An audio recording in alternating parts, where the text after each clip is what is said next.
Hare Krishna devotees, please accept my humble obeisances. All goes to Prabhupada and Guru Maharaj. Um, Vijay Mati, when are you ready? You can start, Mati. I'll share my screen. Hare Krishna. Om Namo Bhagavate Vasudevaya. Om Namo Bhagavate Vasudevaya. Om Namo Bhagavate Vasudevaya. Narayanam Namaskrityam Naram Cheva Narottamam. Devim Swadaswatim Vyasam Tato Muriraye. Nasta Preshya Parechyu Nityam Bhagavati Sevaya.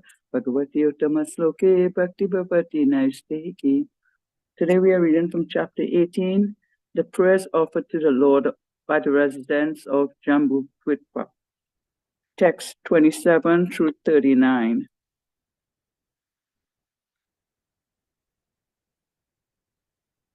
Text 27.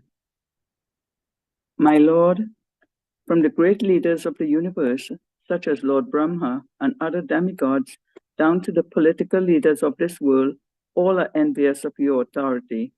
Without your help, however, they could neither separately nor concertedly maintain the innumerable living entities within the universe.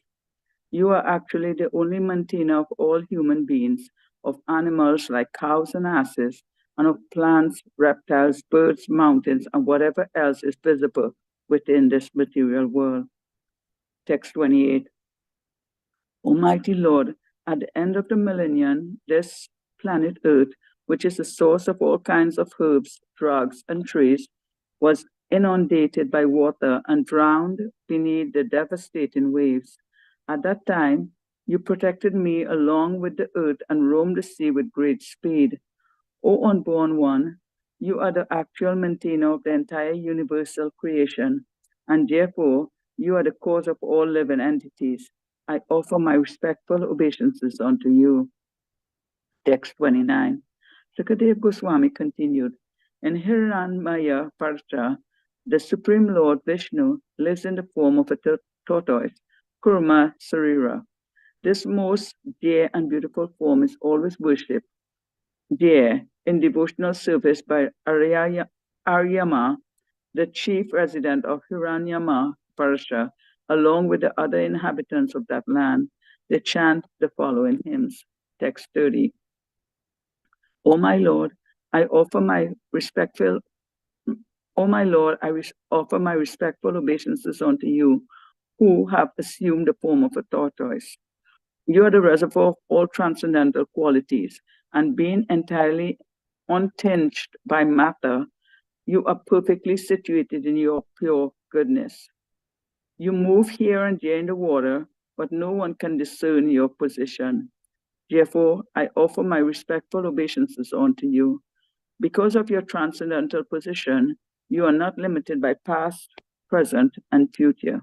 You are present everywhere as the shelter of all things, and therefore I offer my respectful obeisances unto you again and again. Text 31. My dear Lord, this visible cosmic manifestation is a demonstration of your own creative energy.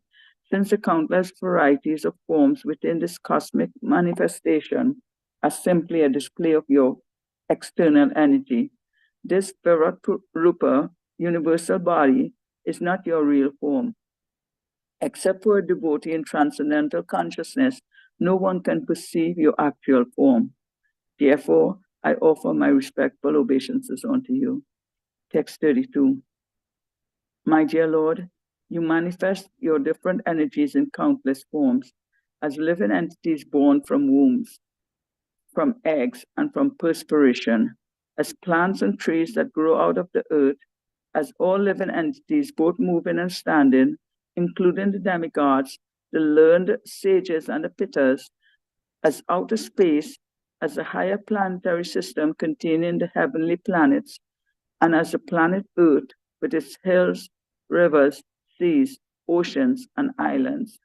Indeed, all the stars and planets are simply manifestations of your different energies, but originally you are one without a second. Therefore, there is nothing beyond you. This entire cosmic manifestation is therefore not false, but is simply a temporary manifestation of your inconceivable energy. Text 33. O my Lord, Your name, form, and bodily features are expanded in countless forms. No one can determine exactly how many forms exist. Yet, you yourself, in your incarnation as the learned scholar Kapiladeva, have analyzed the cosmic manifestation as containing 24 elements. Therefore, if one is interested in Sankhya philosophy, by which one can enumerate the different truths, he must hear it from you. Unfortunately, non-devotees simply count the different elements and remain ignorant of your actual form. I offer my respectful obeisances unto you. Text 34. Sukadeva Goswami said, Dear King, the Supreme Lord in his Boar incarnation, who accepts all sacrificial offerings, lives in the northern part of Jambudvipa. There, in the tract of land known as Uttara Kuru Varsha, Mother Earth and all the other inhabitants worship him with unfailing devotional service by repeatedly chanting the following Upanishadic mantra. Text 35. O Lord, we offer our respectful obeisances unto you as a gigantic person. Simply by chanting mantras, we shall be able to understand you fully. You are yagna, sacrifice, and you are kratu, ritual. Therefore, all the ritualistic ceremonies of sacrifice are part of your transcendental body, and you are the only enjoyer of all sacrifices. Your form is composed of transcendental goodness. You are known as Triyuga because as Kali Yuga, you appeared as a concealed incarnation, and because you always fully possess the 3 pairs of opulences. Text 36. By manipulating a fire-generating stick, great saints and sages can bring forth the fire lying dormant within wood. In the same way, O Lord, those expert in understanding the absolute truth try to see you in everything, even their own bodies. Yet you remain concealed. You are not to be understood by indirect processes involving mental or physical activities, because you are self-manifested. Only when you see that a person is wholeheartedly engaged in searching for you do you reveal yourself. Therefore, I offer my respectful obeisances unto you. Text 37. The objects of material enjoyment, sound, form, taste, touch, and smell, the activities of the senses, the controllers of sensory activities, the demigods, the body, eternal time, and egoism are all creations of your material energy.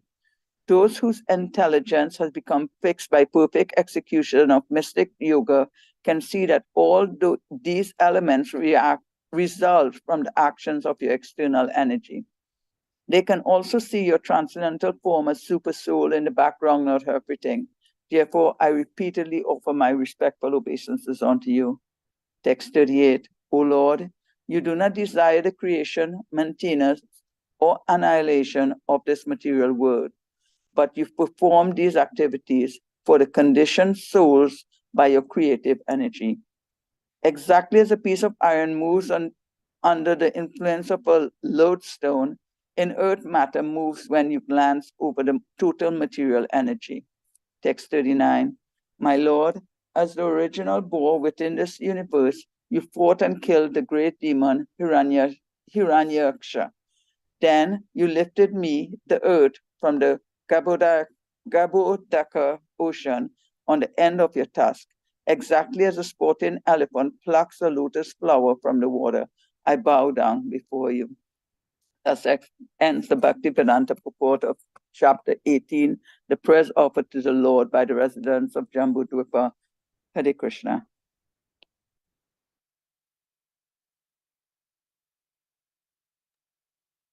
Thank you, Vijay. Hare Krishna. So we'll offer brief praise. Om Ajnanatirandasya Jnananjana Shalakaya Chakshurunmritamena Tasmai Shri Guruve Namaha.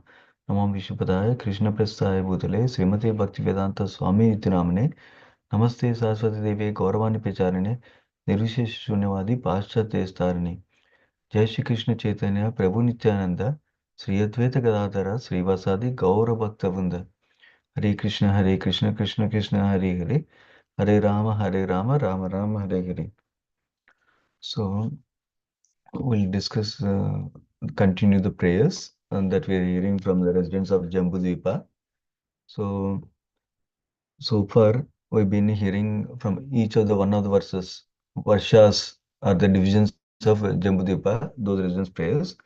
Today we're starting from 27, right? Let me see. Yeah, 27th verse. Today we're starting from.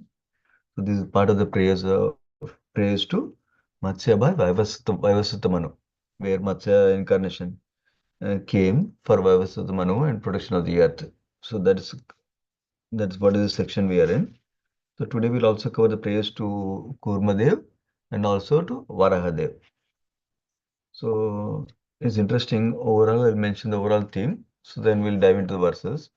Overall theme is those verses, these prayers are manifold. Of course, couple of key aspects I'm highlighting. One is Supreme Lord is transcendental and beyond this external energy, manifestation of external energy that we are seeing. That is one theme commonly discussed in these verses. That Supreme Lord is transcendental modes of nature, he is not affected by them, and he, even though he is spread everywhere, manifested everywhere, but still he is separately there also. That is one theme. Another theme discussed is how uh, the material world, Mayavadis think it's false. But here we are learning that material world, the manifestation that we see around us, everything we see around us is temporary, but it's a fact that is happening like that. That is the second theme. And the third theme is about how uh, devotees can see the presence of Supreme Lord everywhere in everything. Whereas those who do not have faith, those who are envious of Supreme Lord, those who are thinking only in terms of materialistic terms of how everything is caused by interactions of matter, they cannot understand, they cannot perceive Krishna's presence in anything and everything. Whereas devotees, uh, they can understand Krishna's presence and they can see Krishna's presence in everything around us like that. That is another important theme. So, in fact, that is the most important theme that as devotees, we should see the presence of Krishna. That is a main theme for today. So, we'll discuss one by one each of the verses now in detail. Text number 27. This again, the Manu is praying to Matsyadev. Matsyadev means his Lord Supreme Lord came in his fish incarnation. So, here, um, he is saying that even great leaders of the universe like Brahma, Shiva, and other demigods, and even the political leaders, they're all envious of your authority. Uh, so even if they're leaders, so they're maintaining some people, right? But even then, they cannot do it if you don't give them the Shakti or the energy or the potency to do so like that. But they cannot understand that themselves like that. So, in actuality, you're the actual maintainer of all kinds of living entities, whether human beings, animals, birds, even mountains, like that. Everything, whatever is visible in the material world, you are actually the maintainer of everything, not the leaders who are doing something with you, with the power given by you. That is the principle is sharing with us. So, Prabhupada emphasizes in the purport that Supreme Lord is supplying all the necessities we need for living entities. We know the air, water, food, everything is original cause of everything we have to sustain our lives is the Supreme Lord only. Um, and remember the verse is talking about how great demigods sometimes are envious of the Supreme Lord. Even leaders are envious of Supreme Lord. So that's what here is being described. How Sukadeva Goswami in the purport, Sri Prabhupada describes sometimes Lord Brahma or Lord Indra become puffed up, become proud, and they are chastised by Krishna. So Prabhupada is hinting about the pastimes of Brahma Vimochan Lila, where Lord Brahma becomes bewildered, seeing Krishna like that. That's one. And then also how Lord Indra becomes bewildered during the Govardhan Puja. So that is what Prabhupada is referring to. So that's possibility is there for them because they are not able to momentarily see the supremacy of the Supreme Lord like that. Now go to the next verse, 28th verse. This again, Vaivasvata Manu is praying. He's expressing his humility and gratitude through this verse. He's saying that how at the end of the millennium, everything was getting submerged in the water, inundated in the water during the annihilation time. But you came, you protected me along with the earth and roamed in that water with great speed, like that is describing. So that is why you are the actual maintainer of the entire universal creation. And therefore you are the cause of all living entities, like that is praying. So Prabhupada is emphasizing the one of the theme I was describing, how envious person cannot see this thing, that how everything is moving by the Supreme Lord's direction like that. Prabhupada in this section quotes the Bhagavad Gita 9.10 verse at least couple of times. The verse is Mayadhyakshena Prakriti Suete Sacharacharam Hetunanena Kaunteya Jagat Viparivartate. Basically, the translation goes like this. This material nature is working under my direction, O son of Kunti, and is producing all moving and non-moving beings. By its rule, this manifestation is created and annihilated again and again. So everything is running under the material nature. But Krishna is the director or the supervisor behind the material nature. That's the principle Prabhupada is highlighting in at least two of the purports in this section, which we can also see from the overall verses itself. So, um, yeah, basically, the point again highlighted is envious people cannot see the hand of the Lord behind things happening, whereas devotees can see hand of the Lord behind things happening.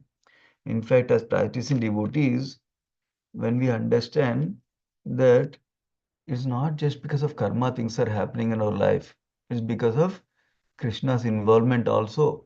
That is why um, things are happening in our life. When we understand that, we can see Krishna's hand more regularly, more consciously. In fact, when we are able to see Krishna's hand little bit while we are practicing our bhakti, then with more and more gratitude and realization, we'll practice our bhakti. So that's why we should be observant in our practice of bhakti and connecting in our life also.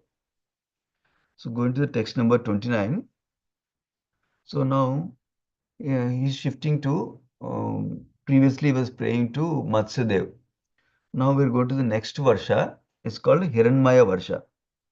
And in that Varsha, Kurmadev is there. Kurmadev in the form of tortoise or turtle. So now we'll hear the worship of Kurmadev by Aryama, who is the chief resident of that Hiranmaya Varsha, it seems. So let's, so yeah. So one important theme Prabhupada is highlighting in this purport, um, two important themes. One is that when people are atheistic, that means they want to uh, reduce everything to material phenomena. This is caused because of this. This effect I'm seeing because of this cause, like that. Everything they can frame within the matter only. They don't see something beyond matter that is energizing matter. When they don't see, they are called atheistic. So such it is, such a mentality of atheistic mentality, they think that, oh, this Kurma Avatara, Varaha Avatara, Matsya Avatara, they are not really a great incarnation of the Lord, like that they think. They are not very beautiful also, they think. Prabhupada is writing in the purport. But in reality, we know Supreme Lord coming in any form, whatever forms he comes in, is fully opulent personality of Godhead. That means he didn't lose some potencies. That is why he came into this form, not like that. He is always the Bhagwan, fully opulent Supreme Lord. Of course, there's one difference between some other incarnations is that he exhibits full rasas in some incarnations. But in some incarnations, he doesn't exhibit the full rasas in loving exchanges with devotees. That difference is there. but nevertheless is the same Supreme Personality of Godhead. That is the point being made here by Prabhupada. That he has the same opulence, is not less opulent just because he's coming as fish incarnation, boar incarnation, or tortoise incarnation like that. So, so devotees understand is fully opulent Supreme Lord, but in this incarnation he came for a specific purpose. That's why he's not exhibiting all the rasas with devotees like that. That's one theme Prabhupada is highlighting in the purport. Second theme is highlighting in the purport is um, so if some devotees are attracted to a particular form of the Supreme Lord, so and for them that Lord form is super beautiful, very, very beautiful like that. Whatever form they're attracted to, whether it's tortoise, Kurmavatara, Matsyavatara, or even Varahatara like that, when they're attracted to such an incarnation form, they're very much dedicated and engaged in constant devotional service to that particular form. In fact, we hear regularly from scriptures that Supreme Lord came in different forms primarily to attract different kinds of living entities. Some will be attracted to Lord Rama, some will be attracted to Lord Krishna, like that. Of course, this principle and understanding is only for Vishnu Tattva forms of the Lord, not for the other Devatas who are under the Vishnu Tattva. That is a clear understanding we should have. Sometimes people have a misconception that whatever Devata also worship is same thing like that. Devata worship also authorized according to Vedas. So it is a great thing that somebody is worshipping Devatas. But is not on the same level as Vishnu Tattva forms of the Lord, whether it's Vishnu, Narayana, Rama, Narsimha, Krishna, Kurmavatara, Varavatara, Matsyavatara, like that. They are all together in different higher level category because they are worshipping Supreme Lord, Bhagavan form of the Supreme Lord, not the Devatas who are working under the service for the service of the Supreme Lord like that. That is another thing Prabhupada is uh, indicating that forms of the Lord are beautiful for the particular devotees who like that particular forms for sure. Now going to the text number 30. We still continue the prayers of Kurmadeva now. Previous verse introduced the topic how Kurmadeva is being worshipped by Aryama. Now Aryama's prayers are being mentioned here now. So he's saying you are the reservoir of all transcendental qualities. That means you're not affected by any kind of matter. And you're situated in pure goodness. That means you're not even goodness. You are not even material goodness. You are in pure goodness. No tinges of other modes, whether it's passion or ignorance like that. And then he's saying because of your transcendental position, you're not limited by past, present, and future. You are present everywhere as a shelter of all things. What does this mean? This means, unlike we living entities, we are limited on what we can do based on what karma we did in the past. Because based on the past karma, we have this particular body, and based on the past karma and desires, we have particular tendencies that we are carrying in our subtle body currently in our mind. So, because of the strong tendencies we might have, even though we want to operate in a certain way, but we are we tend to operate in a different way. Okay, so that is because of the strong tendencies that we have, strong samskaras that we have, strong vasanas that we have, this called. So that are making us wanting to do or act in a particular way, think in a particular way. But one caution to remember there. Somebody may say, oh, what can I do? Because of past karma, I am meant to do like this only. I don't have any choice. I don't have any free will. That's not the case. Even though my tendency is very, very strong to do certain thing, but I still have the free will not to do it. So that is what we are encouraged to use our free will in the service of the Lord in love for the Supreme Lord. So that is important point to remember. It's not like we are like puppets in one sense that we don't have any control on what we do like that. In one sense, that is true that there is supreme controller beyond us who is even giving us the remembrance, memory, intelligence, everything is giving. Mata smritir jnanam apohanam cha. Forgetfulness, remembrance, smritir jnanam apohanam cha. Yeah, forgetfulness, uh, remembrance, and gnanam, knowledge. He gives all of them for us. That is true in one sense. But still, the free will element that we have is never taken away by Supreme Lord. With the free will, we can desire, Supreme Lord, my dear Krishna, I want to remember you. My dear Krishna, somehow I want to develop this service mode. Please help me. Like that, that is the desiring. We have the capacity to do that. When we have the capacity to desire, then Krishna empowers us to act according to our desires that are favorable to Krishna's service, like that. So that we can remember always. So, yeah, and another point Prabhupada is making is, even though Supreme Lord is present everywhere, but he cannot be seen by ordinary eyes. Only with devotion we can perceive the presence of Supreme Lord. So sometimes devotees think seeing the Supreme Lord only means I need to be able to see with my current naked eyes. That's only means seeing. Seeing means just beyond the visual sight. Seeing means perceiving the presence of the Lord also. In fact, perceiving the presence of the Lord comes at our conditional stage now as practicing devotees. Only when we are very advanced, become pure, then we may get the opportunity to see the Supreme Lord face to face. But for now, we can practically perceive the presence of the Supreme Lord in everything and every action and everything that is happening in our life. That's what we can cultivate. Of course, pure devotees see in everything. We are seeing in some things at least, some things and sometimes. But we can cultivate that perceiving of the Supreme Lord gradually. Now going to the next verse, the text number 31. Remember, Aryama is still praying to Kurmadev in this section of the verses we are reading. So he's saying, this visible cosmic manifestation is a demonstration of your own creative energy. So everything that we see is because of the energy of the Supreme Lord. That is clear to us. So, however, somebody may think, so Supreme Lord, whatever we seeing is Supreme Lord. That's it. There's no Supreme Lord beyond it. So this is also Mayavadi's theory that they think that the universal form of the Lord is the real form. That means whatever we seeing is real form. And when Krishna comes as his original form, they think that is illusory form. So that is a misunderstanding. That's a mistake Prabhupada is pointing out in the purport.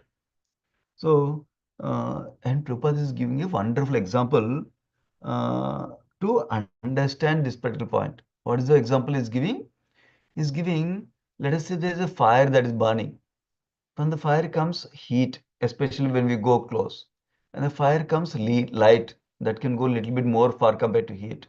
So somebody may say light and heat is there.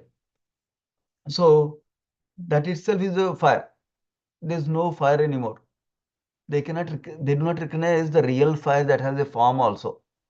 So similarly, some Mayavadis, they mistake Supreme Lord by his universal form like that. But we understand that fire is the supreme person of the Godhead, and the heat and light coming out of the fire are energies of the fire, are the manifestations of the Supreme Lord like that.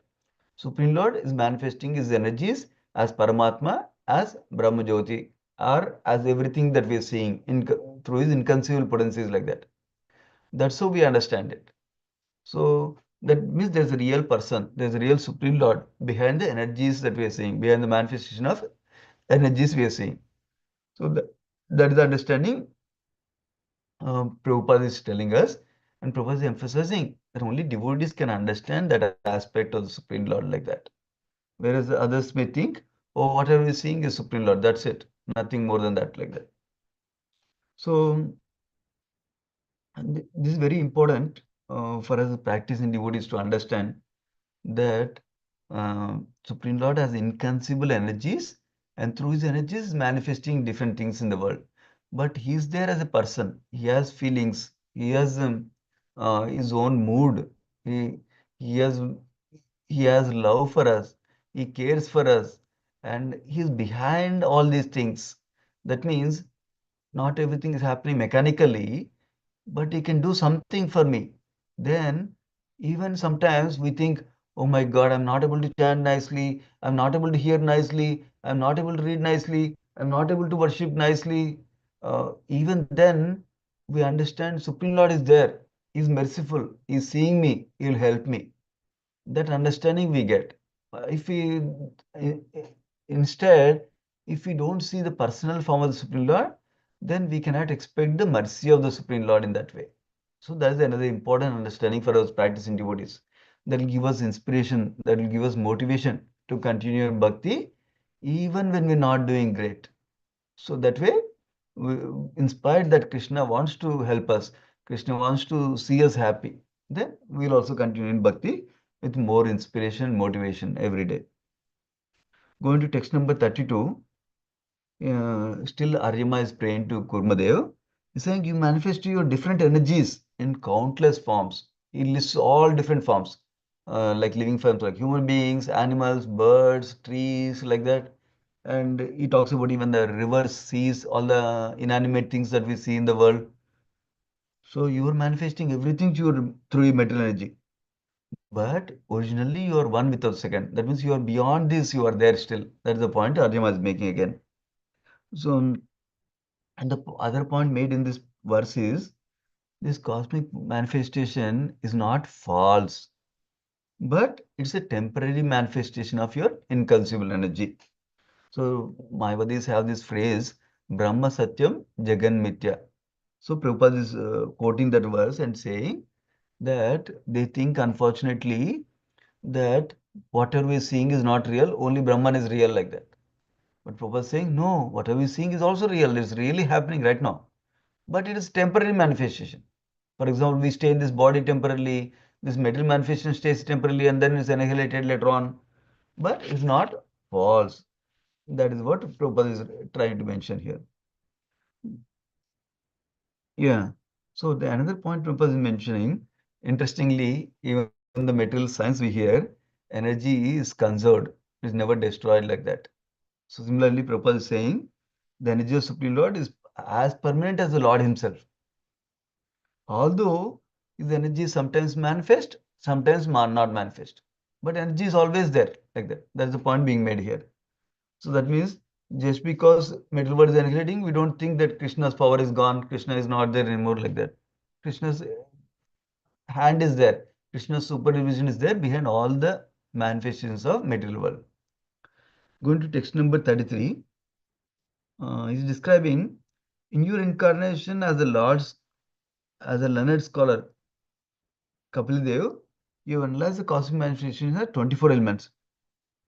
So non-devotees simply think everything is in terms of those elements only. But somebody who understands the philosophy given by Kapil Dev nicely, they can see a hand of the Supreme Lord behind the material elements that we see in this world. That is the point this verse is talking about, and Prabhupada is also conveying the same thing. So now going to the next verse, 34th verse. Sukadeva Goswami is again speaking now. That means we came out of the Kurmavatara, Aryama's prayers to Kurmavatara. Supreme Lord emphasizes again, only devotees can perceive the presence of Supreme Lord. That is the point Sukadeva Goswami is highlighting in this last section again. He says, now he's actually talking about Bohr incarnation. In the Bohr incarnation, uh, the Varsha is named Uttara Kuru Varsha. Who is praying to the Bohr incarnation? Bhumi Devi, Mother Earth. And other inhabitants are praying to Supreme Lord in the form of Bohr incarnation. Remember, Bohr incarnation, Varadev came to lift the earth from the Garbhodaka ocean. And then in this verse and purport, the emphasis is going to how Supreme Lord comes in all ages, but in Kali Yuga, he comes as a hidden incarnation, Channa Avatara, as Supreme Lord Chaitanya Mahaprabhu, because he's not performing the leelas or pastimes. That is why sometimes Supreme Lord is referred as Triyuga. That means he's only doing leelas in three yugas. That means he manifests, oh, look, I'm the Supreme Lord. Like that, he exhibits his majesty or his full opulence as Bhagwan in the other three yugas. But in Kali Yuga, he doesn't openly express the opulence as Supreme Lord like that. There are incidents in Chaitanya Charitamrita, Sri Chaitanya Charitamrita, that we see where Supreme Lord Chaitanya Mahaprabhu exhibited his supremacy, but only in close circles. In public, he always maintained his form as like a devotee. I'm a devotee of Krishna, like that he maintained. He was engaged in chanting and dancing like that. So that's the point being made here. So why is he called Triga? Because he doesn't perform leelas like Leela avatars do, openly exhibiting the opulence as Supreme Lord like that in other yugas. So that's the point being made. And Prabhupada is emphasizing that Chaitanya Mahaprabhu is Supreme Lord is emphasized in different scriptures like Puranas, Mahabharata, Srimad, Bhagavatam, Upanishads like that. Going to 36th verse. Uh, so, in the olden days, we hear from Vedic literature that there are sticks that can generate fire by just rubbing against each other, they can generate fire. And also, learned Brahmanas had the capability to use mantras to light fire also, even without striking them each other like that. So, similarly, somebody who is expert in understanding Krishna, then they can see Krishna in anything and everything. That is the point being made in this verse. So, and if somebody is trying with the other process like mental speculation, they can never see Krishna in anything like that is being described. So when somebody is sincerely wanting to know Krishna, sincerely wanting to find Krishna, then they can realize Krishna's presence uh, everywhere in everyone also. That is the point being made here. Going to text number 37. So, um, yeah, here the important principle is how super soul is directing us as a spirit soul is being mentioned in this particular verse. That means sometimes behind all the activity, spirit soul is there. That we know, living being is there. And behind the living being, who is there? Who is directing the living being? That is super soul. So that means somebody may think I am all in all. That is not really true. Only when super soul gives intelligence, memory, and knowledge and forgetfulness, accordingly we act in this life. So super soul is the real director. So that means he is the original cause of everything in this world. So that means he, of course, he is causing everything based on the living entity's desire and what they deserve also. So that is the point being made in this particular verse, 37th verse. Don't think we are all in all. There is a Supreme Lord behind us who is directing everything. That is the point being made here. Now going to 38th verse. Here he's saying, what is the purpose of creation? This is another very important theme for devotees to understand. So he's saying, actually, you don't desire to create this material world. You don't desire to maintain this world. You don't desire to annihilate this world. Then why are you doing it? You're doing it for the sake of all of us conditioned souls. Why? We learned this already in second and third cantos thoroughly, but the principle is repeated in purport briefly. Essentially, two main purposes why creation is done. One is because we have this mentality of enjoying separately from Krishna, we wanted to use our free will separately from service of Krishna. Krishna is giving a facility, controlled facility for us to try it out and understand, oh my God, I cannot enjoy myself by like this. I need to serve Krishna, then only I'll get permanent enjoyment. So let me get out of here. To realize that is giving a controlled facility through creation for us to understand. So so this when I mention this, there are two elements. One is giving a facility for us to try to enjoy separately, and uh, simultaneously giving us the opportunity to get rectified of our independent enjoying mentality, and so that we can go back to situated in permanent, eternal, enjoying, blissful service of Supreme Lord like that. So one is opportunity to enjoy, to understand the futility of that. And second is to rectify that enjoying mentality to service mentality so that we can go back to spiritual world in service of Supreme Lord. So that's the purpose of creation that is being elaborated in this place. Prabhupada gives one nice example that shows how everything, behind everything is Supreme Lord. Example, the way he writes here is the sea, the waves in the sea water, there are waves. Those waves are coming because of the air. Because of the air movement, the waves are coming. And air is produced from ether. That we know from the creation third canto also.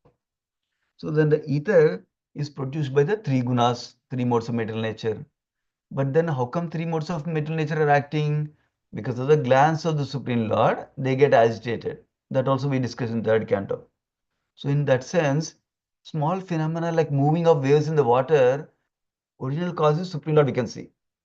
Waves are coming because of the air is coming from ether is coming because of the modes of nature is agitated by Supreme Lord's glance. That's how we can see everything happening in the material world, or who is the original cause. Even the external cause is air only. Somebody can stop at that because the air waves are coming, that's all. But if you go beyond why, you see the hand of the Supreme Lord. So that is the point being mentioned here. And this we can see only with bhakti. Otherwise, if you are just seeing material phenomena, we cannot understand it. So the last verse for today is describing as Varahadev, you fought and killed the great demon Hiranyaksha. Then you lifted me. Who is saying that? Bhumi Devi. From the Garbhodaka ocean on the end of your tusk. Exactly as a sporting elephant plucks a lotus flower. It's so easy for you. You took care of me like the elephant picks a lotus flower, like that you took care of me. I bow down before you, like that. Bhumi Devi is offering prayers to Varahadev, like that in this section. So we can pause there. Srimad Bhagavatam ki jai, Srila Prabhupada ki jai. Vanchakalpatarubhyasya कृपा सिंधुभ्येव च पतितानां पावनेभ्यो वैष्णवेभ्यो नमो नमः. Thank you, devotees. Hare Krishna. Hare Hare Krishna.